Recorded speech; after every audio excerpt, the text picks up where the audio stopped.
Hi everyone, welcome to our interview with Young Robot, an alternative pop rock band from Nashville. They've played lots of shows in the Southeast and just released a new single called Only. With four more singles coming out this year, we're excited to talk to them about their music and what's next. So to get started, could you please introduce yourself and tell us a bit about the origins of Young Robot and how you guys came together as a band? Hey, what's up? My name is Michael Carter. Young Robot is also Colin Pierce on bass, Tanner Fuller on drums, and Landon Nettles on lead guitar. We've kind of been operating in the greater part of the Nashville scene for like 5 to 10 years, just not strictly as Young Robot, but we're all like very involved and connected to the underground scene here. Landon and myself have been working and booking shows, sometimes even out of his house for several years. And then his roommate and I run a production company together. And we've all, like Young Robot is our central core piece of like what we offer, but all of us have played in, 2 to 3 other bands at a time. We love going to shows. We just love music and like to immerse ourselves in it as much as we can. And a Young Robot is the best way we have to reflect our own personal taste. What kind of inspired the name Young Robot? So the straight answer is that it's just a direct ripoff of the Dance Gavin Dance song, Young Robot. And the reason I did that is because another one of my favorite bands is Radiohead, and they got their name by looking for a Talking Heads song and just selected that. So I was like, hey, if they can get away with it and have a successful career that way, I'm going to do the same thing. That's fun. That's pretty cool. You mentioned how all of you individually have been involved in the music scene a long time. So how do you think your individual music backgrounds influence the band's overall sound? Well, first off, it makes it better, right? So everyone kind of brings their own taste and take to their parts. And we all have areas of rock that we prefer and lean into harder. But it just kind of like, it adds a unique flair to non-traditional takes on like rhythm guitar and bass, and just kind of takes the songs and like brings them to an extra higher level. That's really interesting. What are some of your biggest musical influences and how have they shaped your music and also like the band's music? Yeah, huge Queens of the Stone Age nut, huge Fall of Troy fan, Mars Volta, obviously Dance Gavin Dance, given the namesake. And it's one of those things where those are bands that I don't strive to emulate the sound of, but it inspires me to dig into and carve out a niche and just lean into that as hard as I can. You know what I mean? Yeah. So as a band, what is your approach to songwriting and composition? Yeah, so a lot of the times it's going to start either from like a jam, like those are the cool moments where we definitely jam a lot during practices. And it's, once you kind of just like lean into something and the vibe is right and you can feel everyone connecting to it, it's like, all right, we created a feeling for like 5 minutes. Let's chase that feeling and see if we can like make it echo across a 4 or 5 minute song. A lot of times it's finding something together, me going back to the drawing board, kind of sketching something out and just bringing it to the table and letting everyone color it in however they want. You know what I mean? Yeah. So for live performances, you've performed shows across the Southeast. Could you share some memorable moments from your live performances? So I've definitely got what I consider second and third homes in Clarksville, Tennessee. Clarksville's not very far, but the scene has been very receptive and we've had just some of my favorite shows and moments there. Nashville's home, but we definitely try to treat it like a once every quarter deal. And we've also got a strong presence in Alabama because me and Tanner are both from there. So it's nice to do what almost feels like homecoming shows in Huntsville and Birmingham. It's really awesome. What can fans who haven't gone to one of your shows expect from you guys live? A lot of hair. Me, Colin, and Landon definitely like to let it grow out and get scraggly. Honestly, the best part of our live performance is going to be Colin's stage presence. Colin will jump on speakers, jump into the crowd. I also like to treat our sets as opportunities to work on my stand-up material. I don't like any dead air. So we shift tunings a lot. So you're going to be hearing me ramble a lot in ways that I hope are entertaining. It's really cool. How do you perform for your live shows? Do you have any pre-show rituals that you guys do, like individuals or as a band? I've finally reached the point to where I wanted to bring my professionalism to a certain level that I've started doing vocal warm-ups. That's a huge step, right? Very basic step, but still nice. A lot of times it's just something as simple as grabbing a drink before the set and just kind of going over the set list, making sure all the songs are placed where we want them, and a lot of goofing off. Okay. You guys just released a new single called Only. Could you tell us more about the inspiration and the creative process behind this track? Yeah, Only has existed in many different forms over the years. I've definitely had the song in my back pocket for a hot second, but it was nice to have the boys again colored in their specific way. Only is kind of defiant and melancholy statement on just accepting solitude and the strength in it, and not necessarily being overwhelmed or depressed by it. I think at the end of the day, like you wake up, your consciousness is there, you fall asleep, you're the last one kind of saying goodbye to yourself in a sense. So for me, the core of the song is just like honing in on like whatever self-love you can find, being okay with like your strength as an individual, and just kind of broadcasting it to the world in a hopeful and positive way. That's really beautiful. You mentioned that you had it in your back pocket for a while. What made you decide to release it now? Just kind of having the song reach a point to where I was like, all right, this needs to be recorded. I definitely have songs exist longer in like the live format before taking it to put it in the box and like put it out in the universe. So it definitely took it hitting a certain point and being like, all right, this is the energy, this is the vibe, let's share it with the world. That's really awesome. How does Only compare to your previous releases? Are there any new elements or styles that you explored with this track?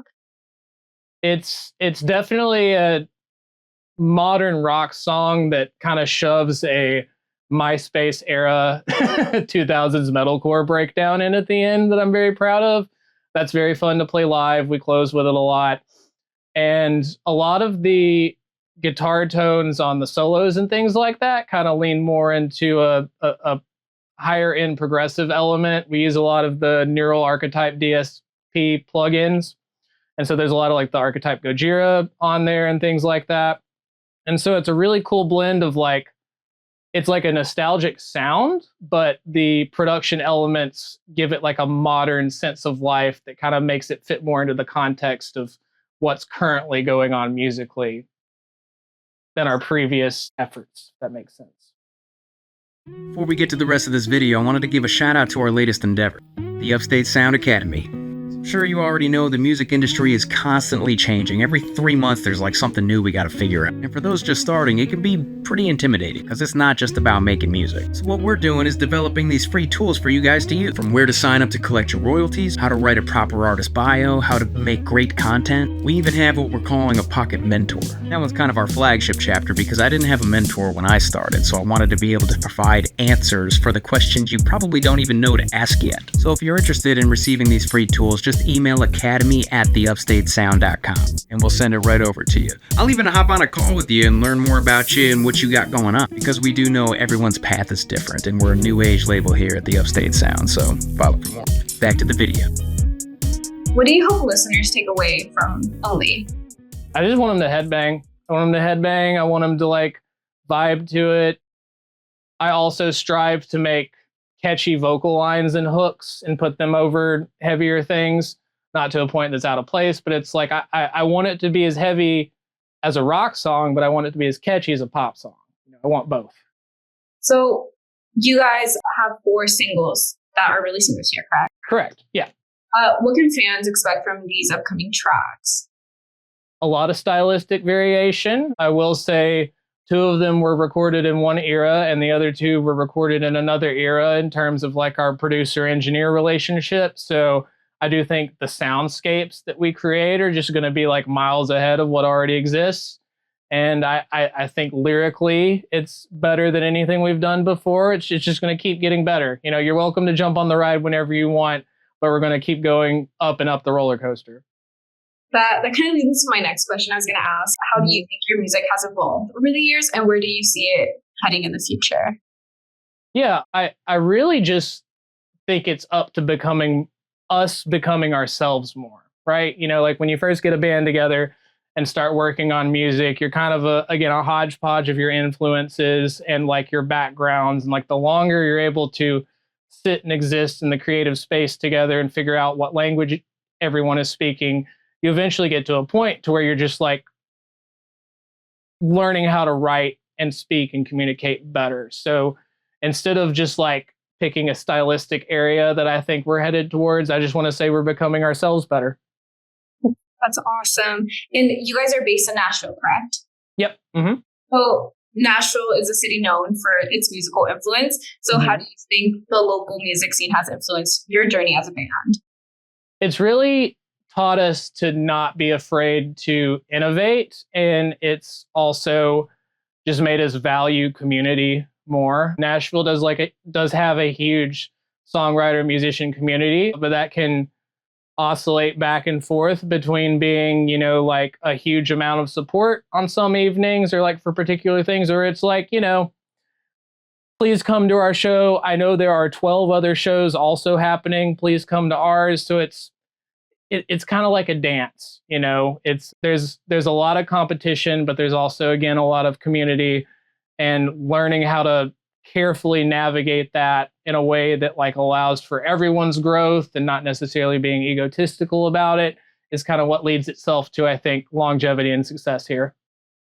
So how do you, like, what challenges have you guys faced as an alternative pop rock band, and how have you overcome them? The biggest thing is probably, you know, we sit in an area of rock music to where it's not exactly what a lot of other people are playing, depending on their own stylistic choices. So a lot of the issues we fall into sometimes, which are fun, are, you know, you're either going to be the heaviest band on a bill or you're going to be the softest band on a bill. And I don't care which, you know, like if people are there to hang and have a good time, that's all that matters. But that's its own obstacle to navigate sometimes in terms of like, what kind of crowd are we going to be playing for tonight? Or like, what's the vibe? Yeah. What's one thing about Young Robot that you wish more people knew? We're funny. We're all funny guys, you know, which is like, yeah, let me tell you I'm funny, you know, like that. Why should we have to advertise that? It's, I don't know, we just all have individually so much personality. And I think the first time we really got that across well was the music video for Only. So that's kind of my goal personally in terms of like content and video oriented things, is just like, let everybody showcase themselves more. You know, it doesn't have to be us just talking about what we're doing and what our music is. You know, like how do I get everyone's personality out there a little bit more?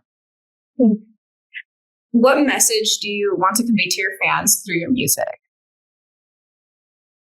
I want to convey that no matter how difficult navigating life can be sometimes, that you always have strength in yourself and everything's going to be okay. I want people to find solitude, comfort, and joy in my music. I think that's really beautiful. Is there anything you would like to share about your upcoming projects or future plans? We're going to play Possum Stock, which is a big festival here in Adams, Tennessee, just outside of Nashville. We're looking into doing some heavier duty touring next year. And again, more music and singles on the way. Like just hang out. Come check out what we're doing. And things, where can people find you guys on social media? Our best spot is probably Instagram. That's going to be at Young Robot Band. It's also at Young Robot Band on TikTok. That's just do that handle and you're going to find us on any social media you want to. Okay. Thank you so much for your time. It was really nice talking to you. Thank you. Back at you. We hope that episode was informative for you. If you're interested in being interviewed by one of our associate writers and being a part of Behind the Sound magazine, just contact us at info@theupstatesound.com. And also, don't forget to like, comment your favorite tip about this episode, and subscribe. We have all our channels on Instagram, on YouTube, and on TikTok. And we also got a new series called Upstate Legends, where we highlight a lot of the local talent that we have that have graced us with their presence at the Upstate Music Studio. But for now, that's all we got, and hope to see you in the next one. You guys take care. Peace.